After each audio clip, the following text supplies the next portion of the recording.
That way I can enjoy the supper feeling relaxed knowing dessert's looked after.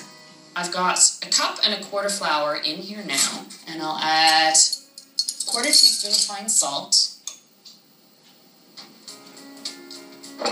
The sweetness is really in the filling, so while the texture of the crust is like a cookie, it's not terribly sweet. I only need a tablespoon and a half of sugar. Just sift this to get the lumps out of the pastry flour. I do like to use the pastry flour. It does lend to that tender cookie-like consistency in the crust. I need to measure 6 tablespoons of cold unsalted butter into the flour. There's still visible lumps of butter in there, but it's time to add the liquid. I want to add an egg yolk to the recipe. The yolk adds a richness and keeps the dough very, very tender. I'll save the white though, because I need it for the meringue top. And quite often you see pie crust call for a little vinegar. That too helps promote the flakiness. I'll start with 1 tablespoon of cold water.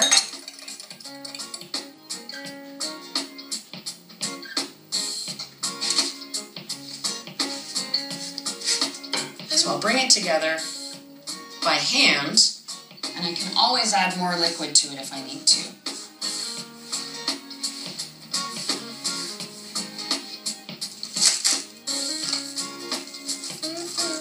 I do have to let this chill again just to give some time for the butter to set. I'll take advantage of this time while the dough is in the fridge to make the strawberry filling. Now this isn't just the juices from the strawberries. What I did was I cut up 3 cups of fresh strawberries, super ripe, and then I stirred in a cup of sugar and half a cup of water along with a tablespoon of lemon juice. And what I'm going to do is strain the juices into a pot.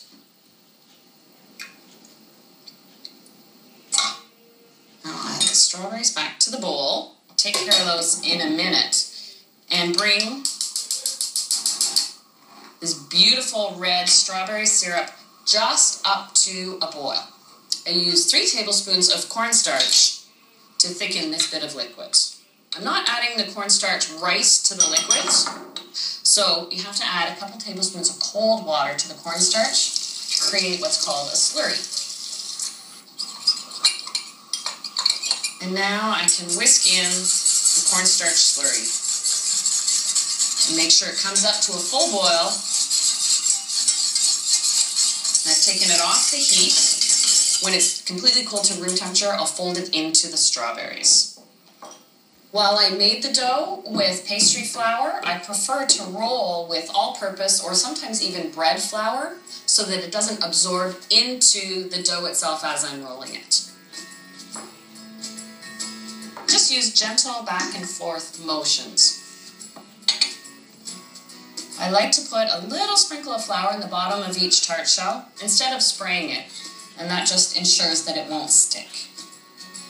Just like the first time, I had to chill the dough because the butter had softened up. Again, I want to do the same thing. Chill it for a little bit.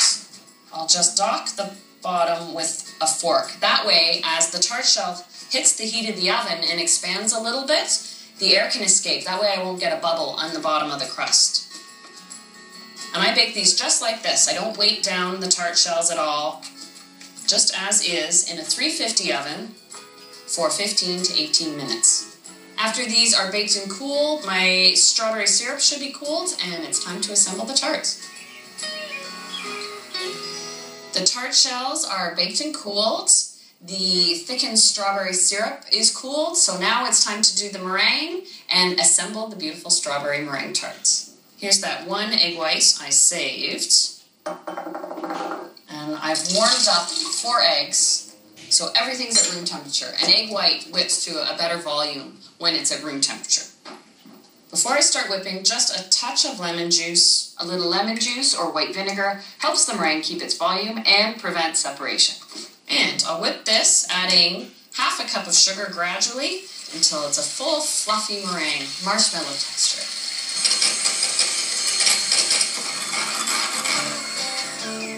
The last thing to add is is a teaspoon of cornstarch. That helps to keep the moisture within the meringue so the sugar syrup doesn't sort of sweat out onto the top of the meringue. That little beading is called sweating, and I don't want that in my meringue.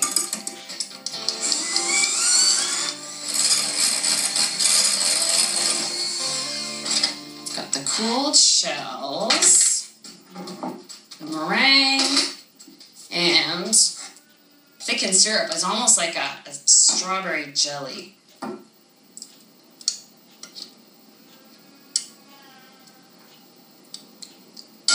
Make sure that's fully blended. And because the fresh strawberry mixture is thickened, I can pile in the strawberries.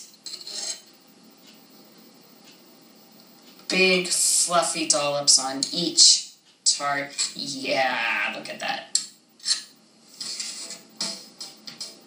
Now forget the play, these are showstoppers. Look at the height on those meringues. Oh, 2 minutes in a 400-degree oven. I'll brown the tops, and then I'll just chill them until they're ready to serve.